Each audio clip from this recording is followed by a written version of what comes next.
2023년 9월 9일 토요일 UFC 293 시드니 메인 이벤트에서 이스라엘 아데사냐가 션 스트릭랜드를 상대로 타이틀을 방어할 예정입니다.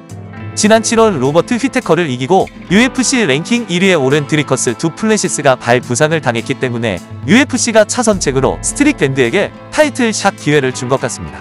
스트릭랜드는 올해 1월 나소르딘 이마보프를 판정으로 누르고 7월 아부스 마고메도프를 상대로 2라운드 TKO 승을 거두면서 타이틀 매치에 대한 빌드업이 진행되어 왔습니다. 이스라엘 아데사냐는 UFC 경기에서 항상 헤드라인을 장식했던 파이터라서 이번에 UFC는 적절한 시기에 적합한 장소에서 의심의 여지가 없는 선수와 매치업을 성사시킨 것으로 보입니다. 많은 사람들이 션 스트릭랜드가 챔피언 이스라엘 아데사냐와의 대결에서 승리할지 패배할지에 매우 관심을 갖고 보고 싶어하며 흥미로울 것입니다. 이 시합은 공식적인 UFC 미들급 1차 방어전입니다.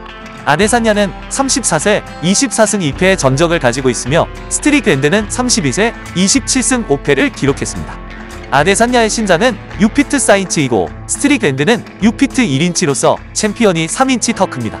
리치는 각각 80인치와 76인치로서 아데사냐가 4인치 더 긴 우위를 가지고 있습니다. 현재까지는 아데사냐가 우승 후보로 여겨지고 있으며 의심의 여지가 없습니다. 배팅 확률을 보더라도 아데사냐가 마이너스 350으로 3대1 또는 4대1로 승리 가능성이 높게 나와 있습니다. 중요한 것은 스트릭랜드가 과연 아데사냐를 이길 수 있는지에 관한 것입니다. 그는 원펀치 노가웃 타격가는 아닙니다. 다재다능한 파이터이긴 하지만 뛰어난 그래플러도 아니기 때문에 특정 영역에서 탁월한 능력을 지니고 있지는 않습니다. 아데사냐는 올해 4월 UFC 287에서 알렉스 페레이라를 KO로 잡았기 때문에 이번 매치업에서 아데사냐가 당연히 이길 것으로 보는 사람들이 많은 것도 사실입니다. 스트릭랜드는 5패 중 3개가 판정패이고 엘리제우 잘레스키 도스 산토스와 알렉스 페레이라에게 노가웃으로 패배를 당하긴 했지만 모든 선수들이 KO패를 당하기 때문에 그의 총 전적으로 봐서는 꽤 내구성이 있어 보입니다. 아데사냐는 페레이라를 KO로 이겼지만 라운드 내내 둘 다 모두 거의 비등한 경기였으며 알렉스에게 UFC 첫 패배를 안겨주었습니다. 알렉스를 무너뜨린 것은 두 번째 라운드 카운터였습니다. 그 이전 경기에서 캐노니어, 휘테커, 마빈 베토리를 상대로 승리를 하긴 했지만 모두 판정승으로 흥미진진한 경기들이 아니어서 팬들에게 큰 즐거움을 주지는 못했습니다. 2021년 3월 라이트 헤비급으로 월장하여 싸운 얀 블라코비치에게는 패배한 적이 있습니다. 2020년 9월 파울로 코스타를 상대로 TKO 승을 거두면서 매우 인상적인 경기를 보여주기도 하였습니다. 따라서 현재 상황에서 이번 매치는 잘 이루어진 것으로 보이며 제라드 캐노니어와의 경기를 다시 보는 것보다는 훨씬 나을 것으로 기대됩니다. 향후에는 UFC 시드니 메인카드 승자와 두 플래시스가 경기를 치를 것으로 예상됩니다. 만약 스트릭랜드가 이긴다면 의심할 여지 없이 경기가 이루어지게 될 것입니다. 어쨌든 두 플래시스는 타이틀 매치를 분명 갖게 될 것이고 시드니 승자와 싸울 가능성이 높아 보입니다. 지난 로버트 휘테커와의 경기에서 보여준 퍼포먼스가 상당한 영향을 끼쳤습니다. 스트릭랜드는 매우 과소평가되어 있는 것으로 보입니다.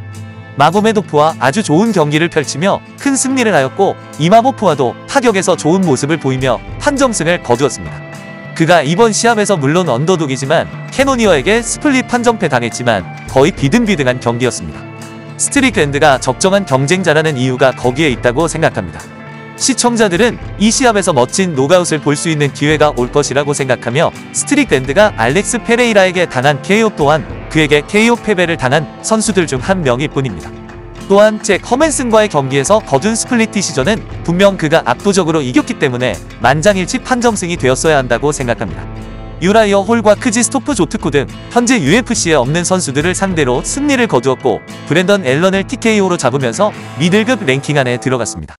스트릭랜드는 웰터급과 미들급 모두에서 경쟁하였으며 체중을 너무 많이 줄인 웰터급에서 3패 그리고 미들급에서는 1패만 기록하였습니다. 스트릭랜드가 타이틀샷을 받을 자격이 충분치 않다고 말하는 사람도 있습니다. UFC는 흥행보증수표인 아데사냐 카드를 시드니 헤드라인에 포함시킬 계획이었고 두 플래시스의 부상에 따른 차선책을 선택한 것입니다. 캄자트 치마에프에게 기회를 주어야 한다고 주장하는 사람들도 있지만 그가 파울로 코스타를 상대로 어떤 경기를 펼칠지 알 수 없기 때문에 가능성은 희박해 보입니다. UFC 276 아데사냐와 캐노니어의 경기에서 아데사냐가 적극적이고 화끈한 경기를 보여주지 못해서 많은 야유를 받았고 동시에 이루어진 스트릭랜드와 페레이라 경기는 멋진 KO 경기였기 때문에 페레이라에게 기회를 먼저 줘야 한다는 의견이 꾸준히 나오고 있었습니다. 스트릭랜드는 UFC 276경기 전 기자회견에서 언어전쟁에 매우 능숙하게 대응하기도 했습니다.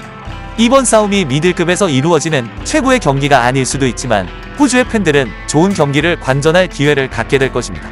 스트릭랜드 파이팅 스타일이 특정 분야에서 탁월하지는 않지만 다재다능하고 지루하지는 않을 것이고, 비록 많은 피니시 승리를 하지 않았다 할지라도 나름 흥미있는 경기를 관전하게 될 것으로 생각합니다.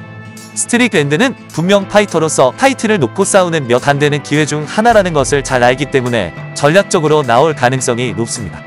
하지만 그렇다 할지라도 가장 가능성이 높은 시나리오는 아데사냐가 판정으로 이길 것으로 예측됩니다. 배팅 확률이 4대1까지 나오고 있기 때문에 챔피언이 이길 확률이 높겠지만 스트릭랜드도 쉽게 물리칠 수는 없는 경쟁자라는 것은 명백해 보입니다.